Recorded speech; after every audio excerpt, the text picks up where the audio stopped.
नमस्कार, स्वागत है आपका एबीपी न्यूज में। आपके साथ मैं हूं अखिलेश आनंद। तो आप बड़ी बहस देखने जा रहे हैं, हिंदू राष्ट्र या धर्मनिरपेक्ष राष्ट्र। आपको बता दें, दरअसल आज ये जो हम बहस कर रहे हैं उसका संदर्भ क्या है। उत्तर प्रदेश के नए मुख्यमंत्री योगी आदित्यनाथ ने जो पहला टीवी इंटरव्यू दिया मुख्यमंत्री चुने जाने के बाद, उसमें उन्होंने इस बात का जिक्र किया था कि आखिर हिंदू राष्ट्र की अवधारणा में गलत क्या है। तो यहीं से ये बहस एक बार फिर से नए सिरे से शुरू हो गई कि भारत हिंदू राष्ट्र या धर्मनिरपेक्ष राष्ट्र। आपको एक रिपोर्ट दिखाते हैं पहले, उसके बाद यहां पर हमारे साथ न्यूज रूम में जो तमाम मेहमान मौजूद हैं उनसे बातचीत होगी। कई बुद्धिजीवी मेरे साथ यहां पर हैं, अलग अलग राजनीतिक दलों के नुमाइंदे हैं, उनसे भी हमारी बातचीत होगी। पहले ये रिपोर्ट देखिए।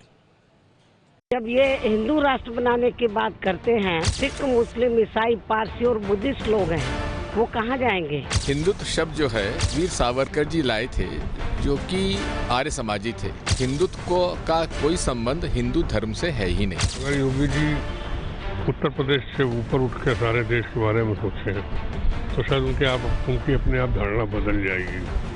हिंदू राष्ट्र के मुद्दे पर बवाल अभी थमा नहीं है और पूरे विवाद के केंद्र में है यूपी के सीएम योगी का वो बयान जो उन्होंने पद संभालने के बाद पहली बार टीवी पर दिया था।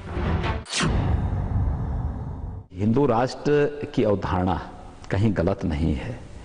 हिंदुत्व देश के ही सुप्रीम कोर्ट की एक फुल बेंच ने इस बारे में स्पष्ट अपना आदेश जारी किया है। यह कोई मत, कोई मजहब या उपासना विधि नहीं है, यह एक वे ऑफ लाइफ है। अगर लोगों की जीवन पद्धति को सुधारने के लिए, उसमें खुशहाली लाने के लिए यह राष्ट्र उचित है, यह रास्ता उचित है, तो मुझे लगता है हमें उस रास्ते को अपनाने में कोई संकोच नहीं होना चाहिए। सवाल था, क्या उनकी नियुक्ति हिंदू राष्ट्र की तरफ बढ़ने का एक कदम है? एक बार फिर उन्होंने धर्म पर अपनी बात को आगे बढ़ाते हुए दैनिक जागरण से कहा है, उपासना नहीं है धर्म, दोनों में अंतर है। विवाद तब होता है जब उपासना की विधियों को धर्म मान लिया जाता है। सनातन धर्म जीवन पद्धति है, धर्म व्यापक अवधारणा है। महर्षि अरविंद की एक बात मुझे बहुत ठीक लगती है कि धर्म का आधार राष्ट्र है।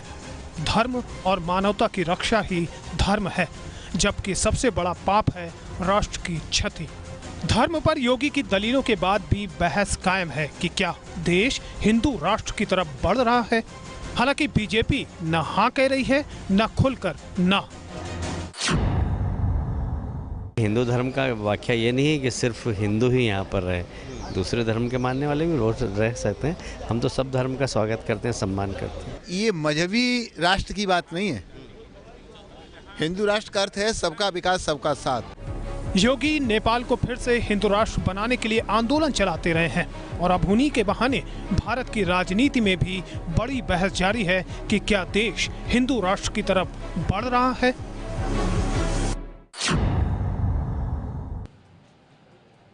जी हाँ, तो ये बड़ा सवाल है कि क्या देश हिंदू राष्ट्र की तरफ बढ़ रहा है। इसी मसले पर चर्चा करेंगे। यहाँ न्यूज रूम में हमारे साथ कई मेहमान मौजूद हैं। इस बहस में अलग अलग पहलुओं पर हम जाएंगे, लेकिन सबसे पहले आप तमाम मेहमानों से एक छोटी टिप्पणी इसी विषय पर मैं चाहूंगा। हिंदू राष्ट्र या धर्मनिरपेक्ष राष्ट्र, आपसे शुरुआत करना चाहूंगा। जी मुझे लगता है कि धर्मनिरपेक्षता हिंदू जीवन पद्धति में स्वनिर्मित है और इसीलिए हिंदू राष्ट्र की बात की, जिसमें तमाम उपासना पद्धतियों के लोग सह अस्तित्व के साथ रह सकते हैं। इसलिए इसकी जो योगी जी ने बात की, या जो हम लोग बात करते हैं कि यहाँ पूरे समूचे भारतवर्ष में जो जीवन पद्धति है उसमें विभिन्न मतावलंबियों के लोग बहुत ही आसानी से, सुख से, सुविधा से। मैं उस पर आता हूँ, लेकिन पहले एक छोटी टिप्पणी इसी पर। देखिए, सच्चाई की बात ये कि खुद भारतीयता अपने आप में एक धर्म है और भारतीयता की खूबी यह है कि वहाँ आस्तिक हो, नास्तिक हो, किसी पंथ, किसी विषय से जुड़ा हुआ हो, वो आज़ादी के साथ जुड़ता है। तो हम समझते हैं हमको भारतीयता पे चर्चा करनी चाहिए, ना कि किसी धर्म या किसी विचारधारा। चर्चा क्या भारतीयता पे होनी चाहिए? बेशक। और मैं बुनियादी बात पूछना चाहूँगा कि जिस तरह का ये आडंबर किया जा रहा है, जिस तरह के बयान दिए जा रहे हैं, तो क्या आज उस देश में हम नहीं रह रहे हैं? ये कह रहे हैं कि सबका साथ, सबका विकास, हर धर्म को रहने की इजाज़त, तो वो आज भी है। तो ये हिंदू धर्म की ज़रूरत क्यों पड़ रही है? ये बात अभी तक जो है समझ पर। हिंदू राष्ट्र क्यों, धर्मनिरपेक्ष क्यों नहीं? देखो, एक बात समझने की है कि हिंदू जो चिंतन है, हिंदू जो सोच है, वो अपने आप में धर्मनिरपेक्ष है और समावेशी स्वरूप लेने के कारण हिंदुत्व जो है, हिंदू जो चिंतन है, वो अपने आप धर्मनिरपेक्ष है। उसमें अलग से धर्मनिरपेक्ष लगाने की कोई आवश्यकता नहीं। क्या धर्मनिरपेक्ष अपने आप में हिंदू धर्म? नहीं, आप ये नहीं कह सकते हैं कि हिंदू धर्म अपने आप में धर्मनिरपेक्ष है, क्योंकि मुझे याद है डॉक्टर लोहिया ने कहा था कि जो राजनीति है वो अल्पकालीन धर्म है, लेकिन जो धर्म है वो दीर्घकालीन राजनीति है। तो आपको ये समझना पड़ेगा कि जो भारतीय जनता पार्टी का हिंदुत्व है उसकी परिभाषा क्या है। क्या है परिभाषा, आप समझाना चाहेंगे हिंदुत्व की, भारतीय जनता पार्टी की? देखिए, सन 47 में जब देश का विभाजन हुआ धर्म के आधार पर, तो संविधान में न हिंदुत्व शब्द आया न सेकुलर शब्द आया। समस्या तब शुरू हुई जब 42वां संविधान संशोधन करके उसमें सेकुलर शब्द डाला गया और फिर उसका राजनीतिक सेकुलर शब्द डालने से समस्या शुरू हो गई, ये कह रहे हैं आप? कह रहा हूं। और जो आपने शीर्षक लिया ना धर्मनिरपेक्ष, जाइए संविधान में देखिए, उसका जो हिंदी अनुवाद है वो पंथ निरपेक्ष है, धर्मनिरपेक्ष नहीं, क्योंकि लोकसभा के अध्यक्ष की पीठ के पीछे लिखा है धर्म चक्र प्रवर्तनाय। सारी संसद धर्म के चक्र के प्रवर्तन के लिए है। हमारे राष्ट्रीय ध्वज पर जो अभी मायावती जी कह रही थी धर्म की बात, तो वो अशोक की लाट से लिया गया धम्म चक्र है जो बौद्ध धर्म का प्रतीक है। तो सारा का सारा भारतीय राष्ट्र धर्म प्राण है, धर्म से निरपेक्ष नहीं हो सकता। यही सब क्या भारत धर्मनिरपेक्ष नहीं हो सकता? देखिए, ये जो हिंदूवाद है इसका मतलब है मनुवाद, और मनुवाद का मतलब है जाति में भेदभाव करना। इसलिए हिंदू राष्ट्र की स्थापना जो है वो जाति आधारित है, उसमें जहाँ पे भेदभाव होता, इसलिए यहाँ पे धर्मनिरपेक्ष की व्यवस्था की ज़्यादा जरूरत है। जी देखिए, धर्मनिरपेक्ष में जो धर्म की परिभाषा है, मुझे खेद है आप गलत समझ रहे हैं। संविधान का अपना भी एक धर्म है, और धर्मनिरपेक्ष राष्ट्र तो कोई हो ही नहीं सकता। संविधान का खुद का भी धर्म है, मेरा ये कहना है। कौन सा धर्म है संविधान का? संविधान का धर्म है प्रत्येक नागरिक को समान अधिकार देना, सुरक्षा देना। अग्नि का अपना धर्म है, हर एक प्रतीक का अपना धर्म है। तो संविधान तो धर्म सापेक्ष ही रहेगा, बात स्पष्ट ही है। और सेकुलर का जो स्पेन से और फ्रांस से शब्द आया, भारत में तोड़ मरोड़ कर दिया गया। सेकुलरिज्म का अर्थ है separation of state and religion. क्या सेकुलर शब्द को गलत तरीके से परिभाषित किया आप लोगों ने? नहीं, बिल्कुल नहीं। मैं मानता हूं कि हिंदुस्तान में जितने भी लोग बाग रहते हैं आदिकाल से वो सेकुलर हैं, विशेष रूप से हिंदुओं की बात करूंगा। सेकुलर इसलिए हैं कि हिंदू धर्म कहता है कि धार्यति धर्म, धर्म को धारण कीजिए। कौन सा धर्म धारण कीजिए? जो अहम ब्रह्मास्मि तुम ब्रह्मास्मि को कहता है। वो कहता है कि आप भी ब्रह्म है, मैं भी ब्रह्म हूँ, आप में भी आत्मा, मेरे में भी आत्मा है। आज जिस तरह से हिंदू को एक बताया कि पद्धति है, मैं उसका विरोध करता हूं। हिंदू अपने आप, योगी आदित्यनाथ ने जो बात कही, क्या आप उसका विरोध कर रहे हैं? बिल्कुल विरोध इसलिए करता हूं कि हिंदू अपने आप में एक धर्म है। अगर धर्म को हिंदू से निकाल दिया जाए तो वो श्रीविहीन हो जाएगा, क्योंकि हिंदू एक ऐसा धर्म है जो सबको साथ लेके चलना जानता है, जिसने आदिकाल से मानवता की सेवा की, प्रेम की सेवा की, और जिसने वसुदेव कुटुंबकम को माना। मैं उस हिंदुइज्म को मानता हूं जो हिंदुइज्म मुझे ये स्वीकार करने के लिए मजबूर नहीं करता कि मैं वेद पढ़ूं या गीता पढ़ूं। बीजेपी हिंदू राष्ट्र की बात कर रही है, क्या राजनीति कर रही है? निश्चित रूप से सुधांशु जी, राजनीति कर रहे हैं आप। देखिए, उन्होंने जो बात कही वे ऑफ लाइफ जानते क्यों है? हिंदू को यदि आप रिलीजन माने तो दुनिया का इकलौता रिलीजन है जो कन्वर्जन में विश्वास ही नहीं करता, क्योंकि गीता में भगवान कृष्ण ने कहा है स्वधर्मे निधनम श्रेयो पर धर्मो भयावह। अपने अपने धर्म में रहो, कोई समस्या ही नहीं है। समस्या तब आती है जब आप कहते हैं अब धर्म छोड़ो। हिंदू धर्म जो कहता है वो कहता है प्राणादापि प्रत्यो रक्षितव्य है। इसका मतलब है कि अपने प्राणों का बलिदान देकर अपने विश्वास की रक्षा कीजिए। शैव अगर शिव को मानते हैं और शिव की पूजा करते हैं तो अपना प्राणों का बलिदान देकर शिव को मानते हैं, लेकिन वो विष्णु से विरोध नहीं करते हैं। लेकिन सर, संविधान सर्वोपरि है। मेरे साथ यहाँ पर संविधान विशेषज्ञ एस के शर्मा जी, क्या भारत धर्मनिरपेक्ष राष्ट्र है, आप इसे मानते हैं, या हिंदू राष्ट्र बन सकता है संविधान के प्रावधानों के मुताबिक? पूरी की पूरी भारत की संसद जोर लगा ले, हिंदुस्तान कभी भी थियोक्रेटिक स्टेट नहीं बन सकता। ये सेकुलर ही रहेगा, इसको कोई नहीं बदल सकता, क्योंकि सुप्रीम कोर्ट ने सीधा बैन लगाया हुआ है संसद के ऊपर। संसद के पास कोई अधिकार नहीं है कि वो बेसिक स्ट्रक्चर संविधान का बदल दे। और सेकुलर स्टेट बेसिक स्ट्रक्चर है। आज संसद ने ही संविधान के प्रीएम्बल को बदला, जिसे बाबा साहब भीमराव अंबेडकर ने संविधान की आत्मा कहा था, और वो भी इमरजेंसी के दौरान बदला गया। ये 1973 के बाद में जो सुप्रीम कोर्ट ने केशवचंद्र भारती केस में जजमेंट दिया है, उन्होंने कहा है कि संविधान का बेसिक स्ट्रक्चर, मूलभूत ढांचा संसद भी परिवर्तन नहीं कर सकती, इसलिए वो थियोक्रेटिक स्टेट ही नहीं होता। फिर ये कोशिशें क्यों की जा रही है यूसुफ अंसारी जी? देखिए, ये कोशिशें हैं जो देश की मूल समस्याएं हैं, उन समस्याओं का समाधान तो हो नहीं रहा है। सरकारें आती हैं चली जाती हैं, तो उन समस्याओं की तरफ ध्यान नहीं जाए, इसीलिए लोगों को ऐसे बेमतलब की बहस में उलझा के रखा जाए कि कभी इसके बहाने कभी उसके बहाने। तो ये पूरी जो बहस जो आप दिखा रहे हैं कि देश धर्मनिरपेक्ष रहे या हिंदू राष्ट्र रहे, भाई इसका सवाल ही कहाँ पैदा होता है? क्या अभी सबका साथ सबका विकास नहीं हो रहा है? क्या हमारा जो संविधान है, क्या उस संविधान में किसका विश्वास नहीं है?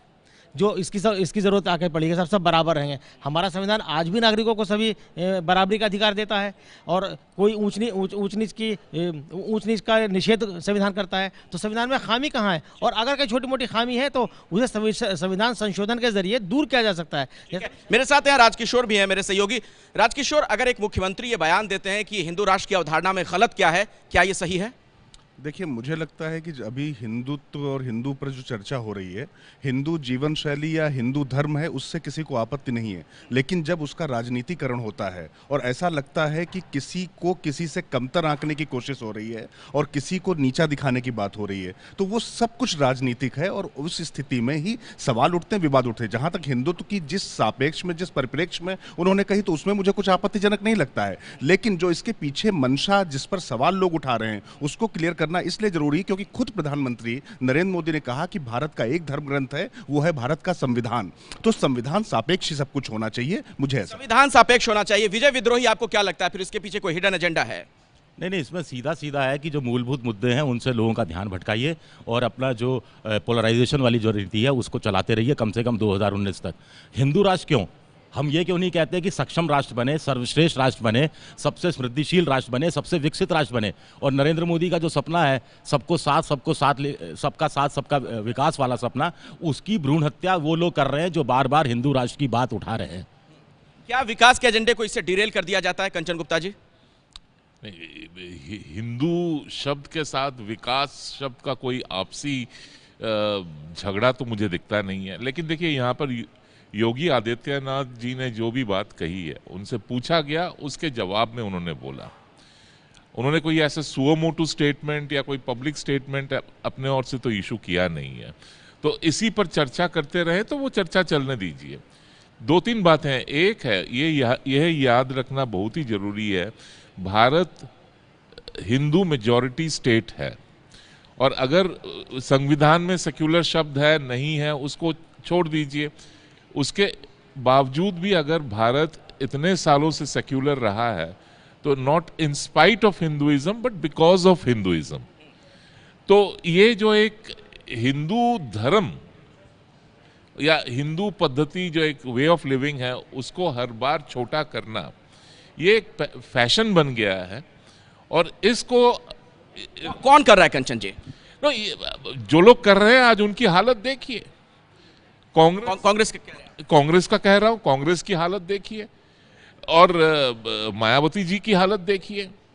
बार बार अगर आप हिंदूज को अगर आप छोटा करते रहेंगे तो उसका एक पॉलिटिकल इम्पैक्ट होता है और वही पॉलिटिकल इम्पैक्ट अब सबको दिखने में मिल रहा है। अच्छा, ठीक है। दयालवी साहब आपको कुछ जवाब देना चाह रहे हैं मेरे ख्याल से। जी हाँ। कंचन जी का अपना विश्लेषण है और उनको पूरा अधिकार है।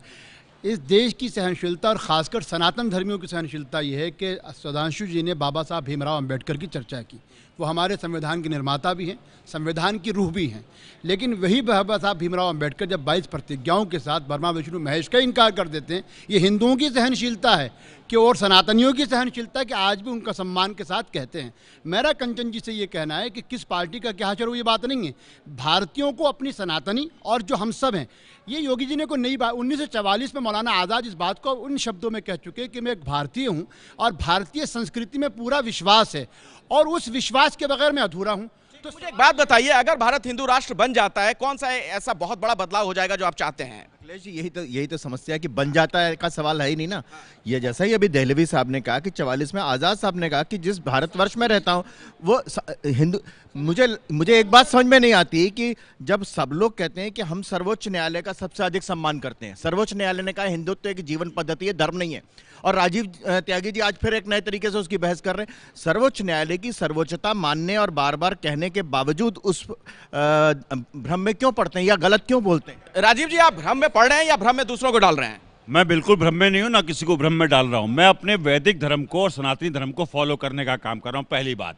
दूसरी बात, धर्म क्या है? धर्म है कि लोगों का विकास करना। प्रजातंत्र का पहला धर्म ये है और संविधान की मान्य देना, ये सबसे बड़ा धर्म है। मैं कहना चाहूंगा सन 47 में अगर देश की शिक्षा का जो व्यवस्था थी और जिसमें साक्षरता थी वो 18% थी, तो आज 74% है। ये कैसे हुआ? इसके बाद सबको साथ लेके चली कांग्रेस पार्टी जब हुआ। अगर 7700 रुपए प्रति व्यक्ति आई थी सन 47 में, आज 77,000 रुपए हुई, तो किसने किया ये विकास? फिर आप पर तुष्टीकरण के आरोप क्यों लग जाते हैं? मैं नहीं, बहस को मैं आगे बढ़ाऊंगा, एक ब्रेक के लिए रुकना पड़ेगा। सुधांशु जी बिल्कुल। मैं पूछना चाहूंगा, आप कहते थे 2 करोड़ रोजगार देंगे, रोजगार 2 करोड़ देने की बात हुई थी।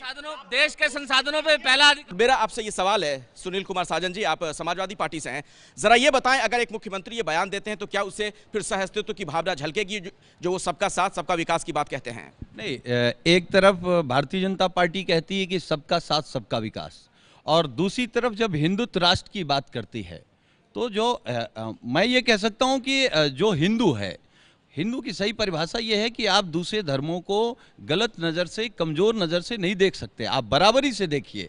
तो आप दूसरों को हिंदुत्व में रह करके अगर आपको लगता है कि ये चीज़ सिस्टम से खराब है तो उसको सिस्टम में लाके ठीक करिए। ये लोग सिस्टम से बाहर, सिस्टम में आप भी तो लंबे वक्त तक रहे, आपने क्या ठीक किया? नहीं, हम कभी भी हिंदुत्व की बात और जाति धर्म पर हम लोग, तुष्टीकरण के आरोप लगे ना आप पर? नहीं, हम लोग कभी राजनीति जाति धर्म पर नहीं की है।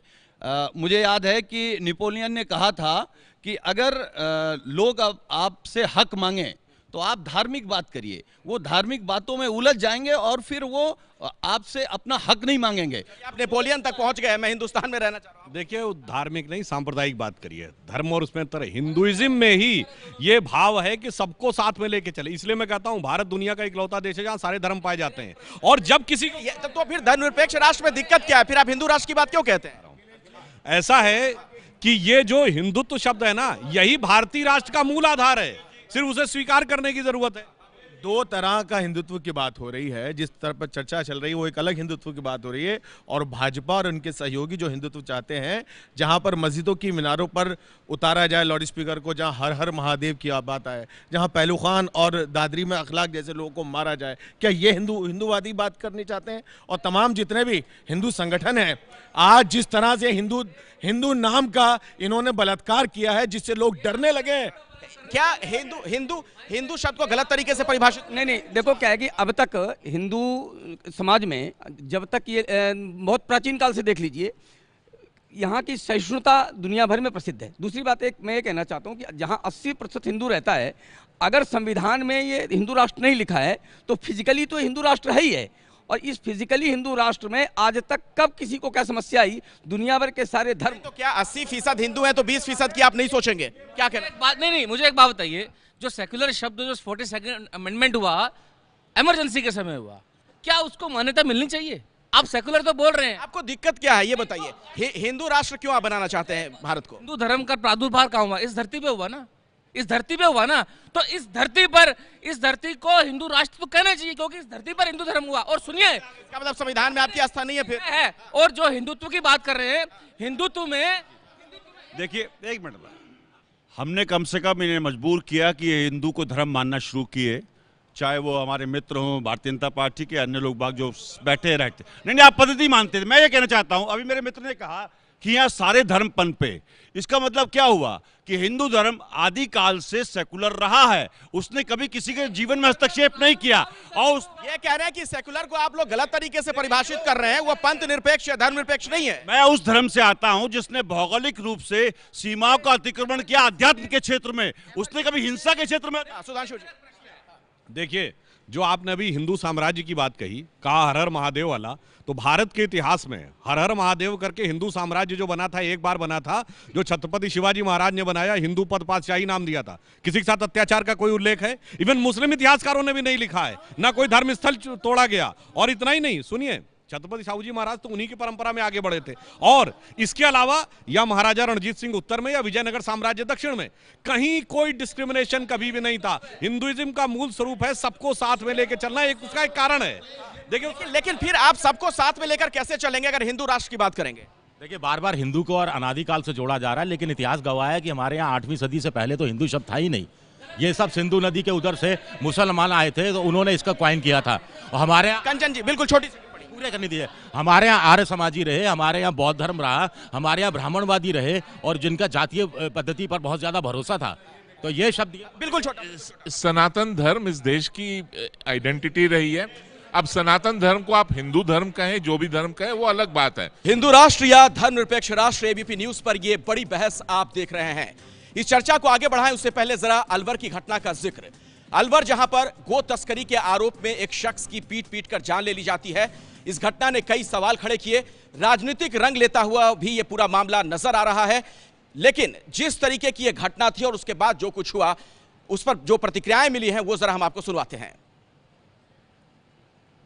प्रधानमंत्री ने कुछ महीने पहले एक ऐसे सख्त शब्द इस्तेमाल किए थे इन गौ रक्षकों वालों के लिए, लेकिन हमारा लगता है बगल में छुरी मुंह में राम राम कि माननीय प्रधानमंत्री जी ऊपर लोगों को खुश करने के लिए कहते हैं, लेकिन भारतीय जनता पार्टी को कहा जाता है जो करना है करो, जो लूट खसूट करना है, जो मारना है तोड़ना वो करते रहो। उन लोगों को गिरफ्तार करके उनके खिलाफ कड़े कानूनी प्रावधानों के तहत कार्रवाई होगी। जहाँ तक जो राज्यसभा का विषय है, अब उसमें जब कहा गया साहब गुजरात में आग लगी हुई है, एक वर्ग विशेष को मारा जा रहा है, मध्य प्रदेश में एक वर्ग विशेष के ऊपर जो है हमले हो रहे हैं, उत्तर प्रदेश में जो है वो लोग दहशत में, तो मैंने कहा था, मैंने कहा जिन राज्यों के बारे में आप कह रहे हैं उन राज्यों के बारे में ज़मीन की हकीकत बिल्कुल उसके विपरीत है जो आप पेश कर रहे हैं। हिंदू राष्ट्र की बात होती है, लेकिन अगर भीड़ का ऐसा चेहरा नजर आएगा तो फिर कैसे ये समाज चलेगा, देश कैसे चलेगा? देखिए, जो आज डिबेट है ये इसीलिए बहुत महत्वपूर्ण है कि भारतीय जनता पार्टी कौन सा हिंदुत्व राष्ट्र बनाना चाहती है। ऐसा हिंदुत्व राष्ट्र जहां कोई आदमी अपनी गाय गौशाला में ले जा रहा हो और लोग उसको दौड़ा के पीट दें, ये तो स्थिति ये हुई कि आदमी नहीं है, जानवर से भी बेकार हो गया आदमी। क्या ये हिंदुत्व राष्ट्र है? और जो बहस है, मैं ये कह रहा हूँ कि भारतीय जनता पार्टी साफ करे कि उसका, क्योंकि भारतीय जनता पार्टी का और आरएसएस का हिंदुत्व राष्ट्र जो है वो अलग है, और जिस पर हम लोग बात कर रहे हैं, जिस पर ये देश गर्व करता है, जो इस देश के संस्कृति और सभ्यता में हिंदुत्व है, जो सिखाता है कि हमें रहने का और जीने का तरीका सिखाता है हिंदुत्व, वो दूसरा है। आरएसएस और भारतीय जनता पार्टी का हिंदुत्व दूसरा। गोरक्षा के नाम पे जो गुंडागर्दी वहां देखने को मिली, क्या आपको लगता है कि ये हिंदू राष्ट्र की जो आप लोग परिकल्पना करते हैं उसमें ये कहीं भी आपको नजर आता है, मिलता हुआ? मेरी परिकल्पना का सवाल नहीं, मैंने एक शुरुआत में की थी हिंदू राष्ट्र या धर्मनिरपेक्ष राष्ट्र नहीं, हिंदू राष्ट्र इसलिए पंथ निरपेक्ष राष्ट्र जिसमें सभी धर्मों, सभी पंथों, सभी उपासना पद्धतियों को अपनी छूट होगी। मैं एक महत्वपूर्ण बात कहना चाहता हूं कि अभी इन्होंने डॉक्टर राम मनोहर लोहिया का उदाहरण दिया। डॉक्टर राम मनोहर लोहिया ने चित्रकूट में रामायण मेला शुरू किया। उन्होंने कहा ये देश राम, कृष्ण और शिव के बिना इसकी कल्पना नहीं की जा सकती। ऐसा डॉक्टर राम मनोहर लोहिया ने कहा, किसी और ने नहीं। जो समाजवादी पूरा ढांचा खड़ा हुआ जिस पर समाजवादी आज सबसे ज़्यादा लोहिया जी की बात करते हैं, उन्होंने स्वयं ऐसा कहा, और किताब है उनकी त्रिवेणी जिसमें उन्होंने बड़ा डिटेल में कहा कि इस देश की, भारत राष्ट्र की कल्पना राम, कृष्ण और शिव के बिना नहीं की जा सकती। दूसरी बात, आपने एक घटना का उल्लेख किया, मैं कहता हूं कि ये घटना कानून व्यवस्था की होती है। केरल में एक इस कानून व्यवस्था की होती है या फिर कहीं ना कहीं एक संकेत मिलता है इस तरह के असामाजिक तत्वों को? एक सेकंड, मैं सिर्फ 10 सेकंड लूंगा। केरल में कानून को अपने हाथ में लेना हिंदू राष्ट्र है क्या? जिन महाशय ने जो आज ब्रांड बदलने जा रहे हैं, मैं आपको बता दूं, ये ब्रांडिंग की बात है, ये हिंदू राष्ट्र की बात नहीं, ये ब्रांडिंग की बात है। योगी ब्रांड जो अपने आप को बदल रहे हैं, उन्हीं की मौजूदगी में लोगों ने कहा कि हम मुसलमान औरतों को निकालकर उनका बलात्कार करेंगे। मुझे एक बात बताइए, चलो ठीक है हत्या गलत हुई, मैं मानता हूं, लेकिन जब एक निंदा है, लेकिन जब एक मुस्लिम गौ रक्षक गौ तस्करों द्वारा मारा जाता है और एक दलित दिलशाद भारती मेरठ में मारा गया, कोई चिट्ठर नहीं। मैं एक वाक्य में कहूंगा, यदि आतंकवाद का धर्म नहीं होता तो अपराध का भी धर्म मत बनाइए, दोनों को लॉ एंड ऑर्डर के हिसाब से डील करने दीजिए। नहीं, लेकिन ये इस तरह की घटना क्यों आखिर हो जाती है? फिर क्या कहीं ना कहीं असामाजिक तत्वों को इससे बल मिलता है? बहुत अच्छी बात कही, आतंकवाद का कोई धर्म नहीं होता, अपराध का कोई धर्म नहीं होता। गाय का भी धर्म ये है कि गाय को सब हिंदू यहाँ पे भारतीय जनता पार्टी कहती माता है, लेकिन गोवा में माता नहीं मानती भारतीय जनता पार्टी। किरण रिजिजू माता नहीं मानते हैं, हम तो माँ मानते हैं। इसलिए 1955 में हमारी सरकारों ने 24 राज्य। गोवा में क्यों नहीं मानते हैं? पंडित जवाहरलाल नेहरू बीफ खाते थे, उन्होंने लिखा हुआ, ये पूछिए मानते हैं कि नहीं? सरासर गलत बात। किरण रिजिजू तो वर्तमान में उदाहरण है। क्या गौहत्या के करने के उसमें उनको लटकाया जाएगा? क्या मणिपुर के अध्यक्ष ने नहीं कहा? क्या नागालैंड के भारतीय जनता पार्टी के अध्यक्ष ने नहीं किया? क्या केरल के भारतीय जनता पार्टी ने कहा? गृह राज्य मंत्री रिजिजू ने कहा। और सुनिए, पहली बात तो इस बहस पे मैं ये कहना चाहता हूँ, भारत के संविधान में लिखा हुआ है, शुरुआती लैंग्वेज जो है हम भारत के लोग, उसमें किसी धर्म की बात नहीं लिखी हुई है। आज आप हिंदू राष्ट्र की बात कर रहे हो, कल जो जैन कहेगा हमारे राष्ट्र की बात करो, कल इस्लाम की बात करेंगे, कल पंजाबी अपनी बात करेगा, कल जाट अपनी बात करेगा। किस तरह का राष्ट्र बनाना चाहते हो? संविधान में लिखा हुआ ये देश संविधान के हिसाब से चलेगा। अवधारणा है, देखिए हिंदू राष्ट्र की अवधारणा, पहली बात जो हिंदुत्व का, आप बोलने दीजिए, हिंदुत्व का जो मायने है जो सावरकर जी ने दिया, इस धरती पर जो भी आध्यात्मिक विचारधाराएं हुई पूर्व से पश्चिम उत्तर से दक्षिण, वो इसकी मूल था, जिसमें बुद्धिज्म भी आता है, सिख भी आता है। लेकिन एक बात बताइए, प्रधानमंत्री मोदी गोरक्षकों को लेकर कहते हैं कि गोरक्षा के नाम पर किस तरह का गड़बड़ झारा चल रहा है, इसके बावजूद अगर वो नहीं सुधरते हैं, इसके पीछे क्या वजह हो सकती है? ये पहले तय कीजिए कि भाई हिंदू धर्म है, अभी तो वो कह रहे थे साहब हिंदू धर्म है, कभी कहते हैं जीवन पद्धति है। दूसरी बात, अभी इन्होंने कहा कि साहब वीर सावरकर ने उसकी धारा दी, तो सावरकर जी की किताब पढ़ लीजिए, गोहत्या के बारे में या गो के बारे में उन्होंने क्या कहा, गाय की पूजा के लिए मना किया। दूसरी बात, ये जो सारी चीज़ें आप हो रही हैं, अभी जो मेन मुद्दा क्या है, मेन मुद्दा ये है कि हमारा संविधान तमाम नागरिकों को बराबरी का अधिकार देता है, तो उसे इम्प्लीमेंट कीजिए। आप उसके लिए क्यों हिंदू राष्ट्र बनाना चाहते हैं? उसका इसके लिए हिंदू राष्ट्र बनाना जरूरी है। देखिए, मैं जहां तक जिस बात पे ये बहस चली है, एक कंटेक्स्ट में एक पत्रकार ने एक सवाल मुख्यमंत्री से पूछा कि ऐसा होना चाहिए, तो जिन संदर्भों में वो बात कही कि उसमें मैंने पहले भी कहा था, उसमें मुझे कुछ आपत्तिजनक नहीं लगता। लेकिन जब संविधान एक बार बन चुका है और संविधान को सबसे बड़ा धर्मग्रंथ मान लिया गया है, तो मुझे लगता है उसके तहत ही चलकर सबको काम करना चाहिए। और जो लोग सत्ता में हैं उनकी ये ज़्यादा जिम्मेदारी है, क्योंकि उनका हर कदम और जो वो कहते हैं उससे लोग प्रेरित होते हैं और उससे कुछ अच्छा भी कर सकते हैं और कुछ अनिष्ट भी कर सकते हैं। तो इसको बैलेंस करना बहुत जरूरी है। विजय, क्यों ना संविधान को ही सबसे बड़ा धर्म माना जाए? नहीं, बिल्कुल मानना जाए, मानना ही पड़ेगा आपको। और 1994 में भी एसआर बोमई वर्सेस भारत सरकार वाला जो केस था सुप्रीम कोर्ट में, उसमें सुप्रीम कोर्ट ने भी कहा था कि जो धर्मनिरपेक्षता है वो भारतीय संविधान की मूलभूत बनावट का एक हिस्सा है और इसे संसद किसी भी कीमत पर कमतर नहीं कर सकती। हालांकि बहुत से राजनीतिक दल समय समय पर ऐसी कोशिशें करते रहते हैं। ये सुप्रीम कोर्ट की 1994 की रूलिंग है, जिस सुप्रीम कोर्ट की रूलिंग को ये लोग दुहाई दे रहे हैं कुछ लोग कि हिंदुत्व जीने का तरीका है। तो इस्लाम में भी लोग कह सकते हैं, मुसलमान भी कह सकते हैं, इस्लाम भी जीवन जीने का तरीका है, ईसाईयत भी जीवन जीने का तरीका है। नहीं, फिर आपको जाकर इस्लाम के जो पुस्तक हैं उनको जरा पढ़िए। इस्लाम कोई जीने का तरीका नहीं है, प्लीज। नहीं, आप हिंदुत्व शब्द जो है वो सावरकर की पुस्तक से शुरू होती है, उसके पहले हिंदुत्व का कोई व्यवहार नहीं था। तो अगर आपको हिंदुत्व समझना है, पहले जाकर नहीं प्लीज, हिंदुत्व का इस्तेमाल किया था विपिन चंद्र पाल ने, आप पढ़ के आइए। आपको अगर हिंदुत्व समझना है, अगर आपको हिंदुत्व के बारे में चर्चा करना है, पहले उस पुस्तक को पढ़िए, उसके आधार पर चर्चा कीजिए। हिंदुत्व कोई स्टैटिक आइडिया नहीं है, स्टैटिक कॉन्सेप्ट नहीं है, वो समय के साथ बदलते रहता है। आज के दिन अगर हिंदुत्व को शब्द का मैं प्रयोग कर रहा हूं, तो वो एनवायरनमेंट के साथ जुड़ा हुआ है, वो इकोलॉजी के साथ जुड़ा हुआ है, वो ह्यूमन राइट्स के साथ जुड़ा हुआ है, वो इक्वल डिग्निटी के साथ जुड़ा हुआ है, वो जेंडर इक्वालिटी के। क्या भारत हिंदू राष्ट्र बनना चाहिए कंचन जी? ये आपके लिए क्या भारत हिंदू राष्ट्र की तरफ बढ़ रहा है?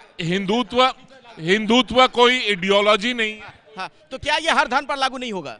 देखिए, मैं एक मानता हूं कि कोई एक धर्म जीवन जीने का संपूर्ण तरीका नहीं हो सकता उस देश में जिसमें इतना कंपोजिट जिसकी संस्कृति रही हो, जिसमें क्षेत्रीय आधार पर, भाषाई आधार पर और दूसरी जातीयता के आधार पर इतनी सारी वैरायटी रही हो। वहां पे कोई एक धर्म जीवन जीने का संपूर्ण तरीका नहीं हो सकता। एक कमेंट, आखिरी कमेंट, उसके बाद ब्रेक पे जाना पड़ेगा। वही सवाल जो मैं पूछ रहा था कि संविधान को सबसे बड़ा धर्म ईमानदारी से क्यों नहीं मान लेते हैं आप लोग? भाई, संविधान के अंदर जो आप पंथ निरपेक्षता का भाव कहते हैं, वही तो हिंदुत्व के अंदर स्वाभाविक रूप से विद्यमान है। उदाहरण के लिए बताता हूं, जो आपने कहा ना, आप संप्रदाय की एक परिभाषा बताइए जो हिंदुत्व में लगती हो। एक विचार नहीं, एक पूजा पद्धति नहीं, एक पूजा स्थल नहीं, एक देवता नहीं, एक पुस्तक नहीं, और इतना ही नहीं, वो तो ये कहते हैं, भगवान कृष्ण ने गीता में क्या बोला जब विराट स्वरूप दिखाए, मुझे देखा तो ठीक है, मुझे माना तो ठीक है, मुझे नहीं माना तो ठीक है। बहस को यहीं से आगे बढ़ाएंगे। मैं आपके पास आऊंगा। राजीव जी, समय नहीं है, बिल्कुल समय नहीं, छोटा 10 सेकंड। देखिए, जो इन्होंने बात कही मैं सहमत हूं। हिंदुत्व को या हिंदुइज्म को आप एक परिभाषा में नहीं बांध सकते, तो उसको आप इतना संकीर्ण क्यों कर रहे हैं, उसको इतना द्वेषपूर्ण क्यों कर रहे हैं? मेरा सवाल यह है, आप धर्मनिरपेक्षता के बहुत बड़े झंडा बरदार हैं, आप लोगों पर आरोप यह लगता है कि धर्मनिरपेक्षता के नाम पर दरअसल आप लोगों ने तुष्टीकरण की राजनीति जमकर की और इसीलिए जो बहुसंख्यक आबादी है वो अब प्रतिक्रियावादी होता हुआ नजर आ रहा है। देखिए, जब आप संख्या बल से, धन बल से या किसी भी बल से ज़्यादा होते हैं तो आपका निश्चित रूप से धर्म बनता है। मेरा हिंदू धर्म मुझे सिखाता है कि जो मेरी शरण में आया है, जो मेरे साथ है, जिसकी ताकत कम है, उसकी मैं रक्षा करूं। यही काम कांग्रेस पार्टी ने पूरे देश में किया। आज जो है निश्चित रूप से एक बात कहना चाहूँगा, जब आप डिलीवर नहीं कर पाते हैं, जब आप विकास नहीं कर पाते, जब आप रोटी नहीं दे पाते, जब रोजगार नहीं दे पाते, किसानों को एमएसपी नहीं दे पाते, तो आप निश्चित रूप से धर्म की शरण में जाते हैं, राष्ट्रवाद की शरण में जाते हैं। अच्छा, क्या इसीलिए आप लोग धर्म की शरण में आ रहे हैं सुधांशु जी? सही उन्होंने कहा, जब मनमोहन सिंह जी की सरकार आई, विकास की दर कम होने लगी, महंगाई की दर बढ़ने लगी, तब उन्होंने यह बयान दिया कि मुस्लिम should have first right over the national resources of India. और ए.के. एंटोनी कमेटी की रिपोर्ट 2014 जिसमें कांग्रेस ने यह कहा है कि साहब एक समुदाय विशेष की पार्टी नजर आने लगे, इसलिए हमारे दे रहा हूं मैं। एक तो सबसे पहले अवस्थी जी की बात का जवाब दूंगा कि वही आरोप आप पे भी लगता है, समाजवादी पार्टी पर भी, कि तुष्टीकरण की राजनीति करते हैं आप लोग धर्मनिरपेक्षता के नाम पर। बोल रहा हूं कि आपने कहा कि डॉक्टर लोहिया ने कहा कि कृष्ण, राम और शिव के बिना ये देश में कल्पना करना अधूरा है। लेकिन मैं कह सकता हूं इन तीनों लोगों ने कभी भी शुद्धिकरण की राजनीति नहीं की। मैं कह रहा हूं, अगर भारतीय जनता, मैंने यही कहा ना, भारतीय जनता पार्टी का हिंदुत्व अलग है और जो हिंदू धर्म है उसका अलग है। भारतीय ये एक बात बताइए, पार्टियों का हिंदुत्व क्या है, इससे जनता को क्या लेना देना? धर्म बहुत ही नितांत निजी विषय है। अरे भाई, धर्म ऐसा है, हिंदू धर्म ऐसा है कि हिंदू धर्म के कुछ ठेकेदार पिछड़ी जातियों को हिंदू नहीं मानते। धर्म की ठेकेदारी क्यों शुरू हो जाती है? एक बड़ा सवाल है, धर्म की ठेकेदारी क्यों शुरू हो जाती है? कई आपके मजहब में भी ऐसे हैं धर्मगुरु। देखिए, बुनियादी बात यह है, हिंदू धर्म वो है जिसमें श्री राम ने शबरी के झूठे बेर खाकर एक संदेश दिया। और आज जो हिंदू धर्म ये लोग बनाना चाहते हैं, जो मांझी थे पूर्व मुख्यमंत्री बिहार के, वो एक मंदिर में जाते हैं, चले तो जाते हैं क्योंकि सिक्योरिटी साथ थी, उनके जाने के बाद उस मंदिर को स्नान किया जाता है, कराया जाता है, यानी पानी से धोया जाता है। यह है हिंदू धर्म जो ये बताना चाह रहे हैं। हाँ। एक तो मैं ये कहना चाहूंगा कि अभी सुनील जी ने दलितों का अपमान किया है, दलितों को उन्होंने कहा है कि ये हिंदू नहीं है। तो मैं ये कहना चाहता हूं कि एक मिनट, अभी आपने कहा कि ये हिंदू नहीं है। मैं ये कहना चाहता हूं कि जब सर्वोच्च न्यायालय ने कहा है कि हिंदुत्व एक जीवन दर्शन है, तो उसके पीछे कोई सिद्धांत है। मैं एक लाइन पढ़ देता हूं, इसके बाद आप जा सकते हैं। उसका एक सिद्धांत है, और धर्म के लिए कहा गया, धृति क्षमा दमोस्त्यम शौचम इंद्र निग्रह धीर विद्या सत्यम क्रोध दशकम धर्म लक्षणम। ये जो 10 लक्षण हैं दुनिया के किसी भी संविधान में होते हैं, और कोई भी संविधान इन 10 लक्षण के अतिरिक्त अगर ये नहीं है उसमें, तो वो संविधान ठीक है।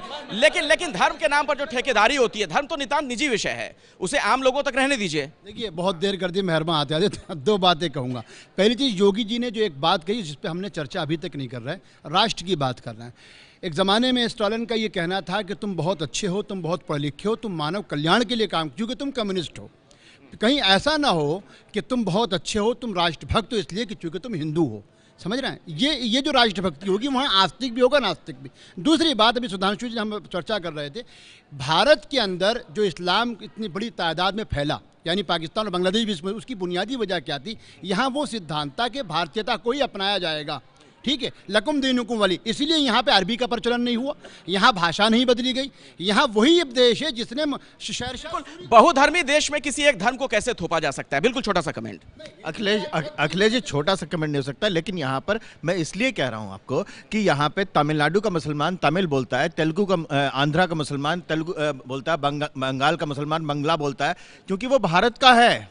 इसलिए यहाँ पर इसको आप धर्म जिस पंथ से जोड़ते हैं ना, अब तक जिस विजय, आपसे समझना चाहूंगा मैं कि अगर हम धर्म की बात करते हैं तो उसे फिर लोगों तक क्यों नहीं रहने देते हैं? इस पर राजनीति क्यों शुरू हो जाती है? ये तो नितांत निजी विषय है धर्म। बिल्कुल, और ये सबसे बड़ी बात है, धर्म और राजनीति को मिलाया हुआ है। जब तक धर्म और राजनीति अलग अलग नहीं होंगे, तब तक इस देश में इसी तरह की बहस चलती रहेगी। इसी तरह की सारी राजनीतिक पार्टियां अपने अपने तरीके से मजहब का फ़ायदा, सियासी नुकसान उठाने की शुरू करेगी। हाल में सुप्रीम कोर्ट ने इसकी एक पहल की है कि चुनाव के समय धर्म का लोग उस रूप में इस्तेमाल नहीं करें, लेकिन इस पर कोई बिल लाना चाहिए सरकार को। बेकार की बात है, सुप्रीम कोर्ट की जो वर्डिक्ट थी, वर्डिक्ट के बावजूद पूरे यूपी के चुनाव के दौरान मायावती जी ने बार बार उसका उल्लंघन किया, अखिलेश यादव ने उसका उल्लंघन किया, और भाजपा ने भी उसका उल्लंघन किया, कांग्रेस ने भी किया। सुप्रीम कोर्ट ने क्या किया? उसके विरोध में सुप्रीम कोर्ट ने किसी को बुलाया भी नहीं। दूसरी जो बात है, ये जो बार बार हम लोग कहते हैं राजनीति और धर्म को, दोनों को अलग कीजिए। धर्म मतलब, जहाँ पर मैं धार्मिक प्रिंसिपल्स की बात नहीं कर रहा हूँ, आइडेंटिटी की बात कर रहा हूँ। ये संभव नहीं है। गांधी जी ने बड़े स्पष्ट शब्दों में कहा था कि separation of religion and politics is संभव नहीं है, लेकिन क्या धर्म के नाम पर राजनीति होनी चाहिए? होना चाहिए, नहीं होना चाहिए, वो थियोरी में हम लोग डिस्कस करें, उससे कोई फायदा नहीं है। इस देश में होता रहा है, पूरे दुनिया में होता है। अमेरिका में वो चर्च एक बहुत बड़ा रोल प्ले करता है, यूरोप में चर्च रोल प्ले करता है, कम्युनिटी रोल प्ले करती है, आइडेंटिटीज रोल प्ले करती हैं। तो इसको हम लोग सोचे कि इंडिया पूरे दुनिया से अलग हो, भारत पूरे दुनिया से अलग हो, वो सोच के लिए तो अच्छी सोच है, लेकिन उसका कोई खास उपयोग मुझे तो नहीं लगता होने। ठीक है, बहस को आगे बढ़ाएंगे अगले हिस्से में, और तब हम राम मंदिर की भी बात करेंगे कि राम मंदिर का राग बार बार क्यों अलापा जाता है। दरअसल उमा भारती का जो बयान आया उसे लेकर भी चर्चा होगी, जो उन्होंने कहा कि राम मंदिर आस्था का विषय है और वो जेल जाने को भी तैयार हैं। फिर सवाल ये खड़ा होगा, तो फिर अदालत में आस्था का क्या मतलब है? ये है एबीपी न्यूज़, आपको रखे आगे।